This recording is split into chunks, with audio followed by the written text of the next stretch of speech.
Formula One fan to name a Brazilian Formula One driver, chances are they'll say Ayrton Senna. When you think about the drivers in Formula One history who you'll probably hear referred to as the GOAT, Senna is one of them. But there's one thing in everything he managed to achieve in his time in F1 that the man from Sao Paulo, Brazil always struggled with: winning his home race. His first two attempts in 1984 and 1985 ended in retirement with car problems. He did finish on the podium in 1986, but it was second place, 34 seconds behind his countryman Nelson Piquet. 1987 brought another retirement with more problems with the car. He was disqualified for an illegal car change in 1988. He finished 11th, 2 laps down in 1989, and then in 1990 he recorded his second points and podium finish at home when he finished third, 37 seconds off his rival and former teammate Alain Prost, who won the race. Then we came to 1991, where he finally managed to catch a break from the home race curse that has plagued many a driver throughout the history of Formula One and continues to this day. And here's the story of how Ayrton Senna finally won his home race. The 1991 season had started well for Senna, and heading into his home event, the Brazilian Grand Prix, which was round 2 of the season, he'd been hoping for a repeat performance of the opening race in Phoenix, where he won by 16 seconds after starting on pole. And he got off to a good start in Brazil, where he managed to put his McLaren on pole by almost 4/10 of a second to the Williams of Riccardo Patrese in P2. The second Williams of Nigel Mansell was in P3, with Senna's teammate Gerhard Berger P4, and John Lacey's Ferrari rounding off the top 5. And when the lights went out in Sao Paulo, Senna got off to a great start and maintained his lead as they headed through the opening corners, while behind him Mansell managed to jump Patrese and put himself up into P2. Senna maintained his lead as the lap started to tick off, and he got the gap up to around a couple of seconds, but Mansell was still there and keeping up with him and was keeping the pressure on his rival, managing to close the gap right back down again at one point, but still Senna kept his cool, and ultimately he still had control over the race as the top two pulled away from the chasing pack, where a few cars were dropping out for various reasons, but none of that was affecting the top two. When the pit stop window came around, it was Mansell who blinked first, pulling into the pits for fresh tyres to try and attempt to upset McLaren and the thousands upon thousands of Brazilian fans who had crowded Interlagos on that Sunday afternoon by undercutting Senna. Wouldn't quite work out that way for him though. The tyre change went fine.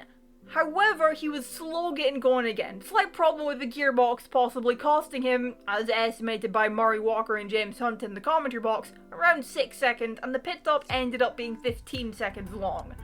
That's exactly ideal, but while that was pain for Williams and the British fans, it would have been music to the ears of Senna and McLaren, as it gave them a bit more of a cushion against Mansell. But regardless, they responded immediately, and Senna was in the following lap for his pit stop, which was dubbed as a cracker by Murray Walker at 6.93 seconds. God, it's always going to be a bit wild to me hearing like a 7-second pit stop being dubbed as a great pit stop when we're now in the age where you aim for probably ideally 2.5 seconds or less. And that was 7 seconds, just tyre change. No fuel, no wing, just tyres. But Senna's good stop allowed him to maintain the race lead upon exiting the pit lane, and also allowed him to have a comfortable gap to his main challenger for the win, Nigel Mansell, who is now in P3 with Patrese in between them, but he hadn't stopped yet. When the Italian did pull into the pits a couple laps later, around lap 30, the gap between Senna and Mansell sat around 7.2 seconds. Senna had things under control as the laps counted down, but that didn't stop Mansell from closing in and halving the gap in the span of around 5 laps to sit at 3.1 seconds behind by lap 42. Though from there the gap stopped shrinking and it stabilised a bit, but then it started growing slowly again after a few laps,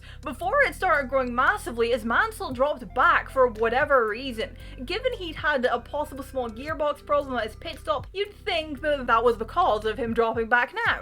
Well, no, it wasn't. He'd actually picked up a puncture from running over some debris on track, which did end up forcing him back into the pit lane for a new set of tyres on lap 50. But things would go from bad to worse for the Brit when he spun with a gearbox failure on lap 61, bringing an end to his race. This meant it was Riccardo Patrese now up into P2, but the gap to Senna was massive, and at this point, Senna, he could just cruise to the finish and a first win at his home race. He had things under control. But this is Formula One, and it's also Senna as his home race. And given his history of racing at Interlagos in F1, never that simple. But Prix started to close in on the Brazilian. The gap with 5 laps remaining in the race was 20 seconds. By the next lap, it was down to 14, and then come lap 68, Prix had closed the gap down to 9.6 seconds behind. What was going on?